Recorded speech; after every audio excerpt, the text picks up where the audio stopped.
Chapter 1. The Small Town. In a quiet town in Texas lived a boy named Ethan Miller. He was 16, tall but thin, with eyes full of curiosity. His father worked as a mechanic in a small garage, and his mother served food in a diner. Ethan did not have expensive clothes or fancy gadgets like other kids, but he had something different, a dream. He wanted to master English, not just to pass exams, but to speak it with confidence, to write stories, to travel, and to inspire people. One evening, sitting on the porch with his best friend Jake, Ethan whispered, "Someday, I'll stand on a stage and speak in English so well that the world will listen." Jake laughed, drinking his soda. "Man, you're dreaming too big. We're stuck in this small town. No one here speaks proper English, except our teachers." But Ethan just smiled. Dreams don't care where you're born. They only care how hard you work. Chapter 2. Struggles Begin. Ethan's high school was small, and English lessons were basic. Most kids didn't care much, but Ethan was different. He wanted to push himself. He started visiting the public library every afternoon.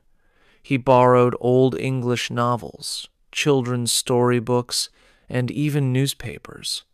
At first, it was painful. Every page had 10 new words. His accent sounded strange, and when he tried speaking, people giggled. One day, in the diner, a customer asked Ethan, "Why are you reading that old dictionary, kid?" Ethan answered shyly, "Because words are doors. The more I learn, the more doors I can open." The man just nodded, but Ethan's mother overheard and felt proud. Chapter 3. A Mentor Appears. One weekend at the library, Ethan met Mr. Collins, a retired English professor who often came to read poetry. Mr. Collins noticed Ethan struggling with a thick book.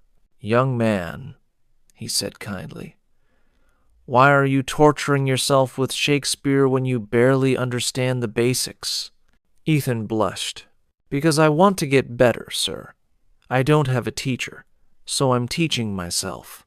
The professor studied his determined face and smiled. "All right, I'll guide you, but promise me you won't quit halfway." From that day, Ethan began visiting Mr. Collins every evening. Chapter 4. Learning the Hard Way. Grammar was confusing, pronunciation was embarrassing, and vocabulary felt endless. Sometimes Ethan felt like throwing all his books away. One night, he told his mom, "Maybe Jake was right. Maybe I'm chasing something impossible." His mom looked at him gently. "Ethan, your dad fixes broken cars every day. Some engines look dead, but he never gives up. Why? Because he knows with the right effort, they will run again. You too must keep trying." Those words kept Ethan going. Chapter 5. The First Step Forward. 2 years later, Ethan had improved a lot. He could read novels without stopping every sentence. He wrote essays that impressed his teachers. During the 4th of July town celebration, his principal asked him to give a short speech. Standing on the stage, nervous but determined, Ethan began, "Good evening, everyone. Today, I stand here not as the smartest student, but as someone who never gave up on learning. If a boy from our small town can dream big, so can you." The crowd cheered. His parents clapped with tears in their eyes. Chapter 6. The City Challenge. After high school, Ethan earned a small scholarship to study in New York City. Life there was fast and overwhelming. Students spoke English fluently, with polished accents. Professors were demanding. At first, Ethan felt lost. His classmates mocked his small-town accent. In group discussions, he stayed silent. But one evening, walking alone near Times Square, he remembered Mr. Collins's words. "Promise me you won't quit." Ethan decided, no more fear. He began watching movies with subtitles, listening to podcasts, and practicing speeches in front of a mirror. Slowly, his confidence returned. Chapter 7. The Big Test. During his final year, the university held a national English debate competition. When Ethan told his classmates he wanted to participate, they laughed. "You? The country boy? You'll embarrass yourself." But Ethan only smiled. Dreams don't need permission. They just need courage. The topic of the debate was, education is the real freedom. When Ethan walked on stage, thousands of students watched. His hands shook, but his voice was clear. "I grew up in a small town where dreams were smaller than the houses we lived in. But education taught me that freedom is not about money or power. It's about the ability to think, to speak, to believe. English is not just a language.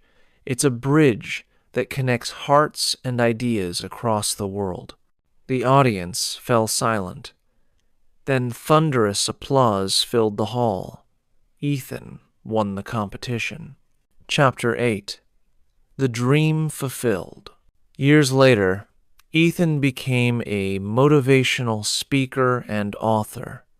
He traveled across countries, delivering speeches in English to students, leaders, and dreamers.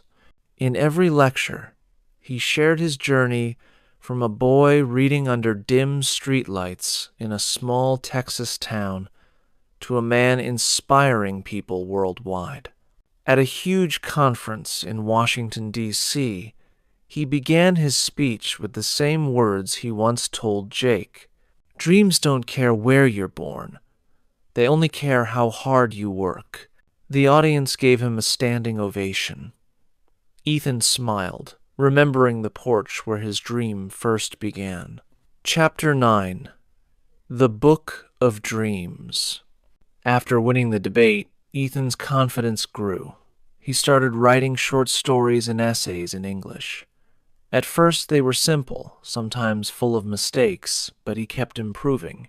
One night he showed his professor a notebook filled with his writings. "Sir, do you think these are good enough?" The professor smiled. "Ethan, writing is not about being perfect. It's about being honest. Your words come from your heart. That is what readers want." Encouraged, Ethan began working on a book. He titled it Dreams Under the Streetlight. In it, he shared his own journey and added motivational lessons for young learners. When the book was published, it didn't become a bestseller immediately. But slowly, teachers started recommending it to students who struggled with confidence. Letters of gratitude began arriving. "Your book gave me hope. I was about to quit school, but your story changed my mind. Now I read English every day, just like you did." Ethan realized something powerful. His dream was no longer just about him. It was about everyone who believed they were not good enough. Chapter 10. Failure Strikes. Success did not always follow Ethan. One year, he was invited to deliver a speech in Los Angeles. It was his biggest audience, yet over 0 people. But on stage, under the bright lights, he suddenly froze. His mind went blank. Words slipped away. He stood in silence for almost a minute. The crowd grew restless. Some people even laughed. Finally, Ethan whispered, "I'm sorry. I failed today." He left the stage with tears in his eyes. That night, alone in his hotel room, he felt broken. Maybe Jake was right. Maybe I don't belong here, he thought. But then he remembered his mother's words. A mechanic never gives up on a broken engine. Why should you give up on yourself? The next morning, Ethan returned to the same hall. He asked the organizers for a second chance. With hesitation, they agreed. This time, he began his speech by admitting the truth. "Last night, I failed in front of you, but failure is not the end. It is only proof that I tried, and I will keep trying, because dreams are stronger than fear." The audience erupted in applause. That day, Ethan learned that even failure can inspire, if you face it with honesty. Chapter 11. The Circle of Giving. As years passed, Ethan became well known. He traveled across the United States, then to Europe, Asia, and Africa. Everywhere, he met young people struggling with the same problems he once faced: fear, poverty, and self-doubt. One day, while visiting a rural school in Kenya, a boy asked him, "Sir, can someone like me, from a poor village, really change the world?" Ethan smiled warmly. "Yes, because I was just like you. What matters is not where you are, but what you believe and how hard you try." That boy's eyes lit up just as Ethan's had years ago when Mr. Collins encouraged him. From then on, Ethan decided to dedicate part of his income to building libraries and training programs for students in underdeveloped areas. He called his project the Streetlight Foundation. Its motto was, "No child should have to dream in the dark." Chapter 12. Returning home.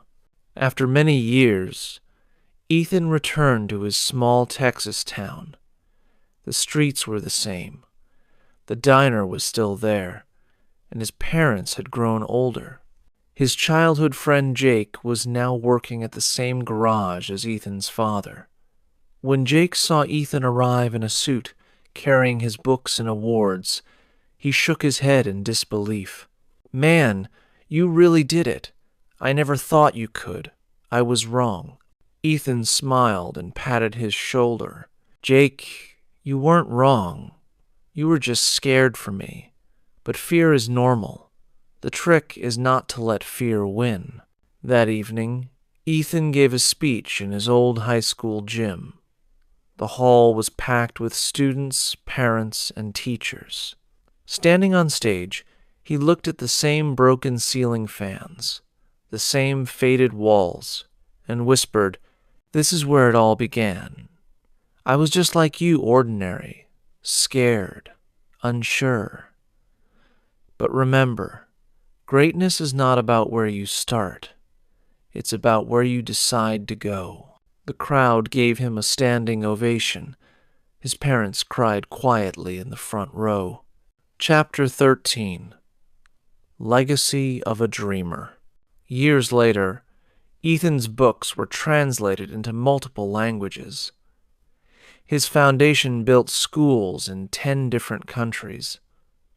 His speeches reached millions online. But whenever people praised him, he would always say, "Don't look at me as a hero. Look at me as proof. If a small-town boy can learn under a streetlight and still reach the world, then so can you."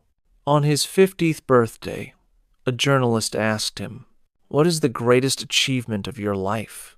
Ethan thought for a moment and answered, "My greatest achievement is not the awards, not the books, not the money. It's the letters I receive from students saying, 'Because of your story, I did not give up.' That is the true power of one dream."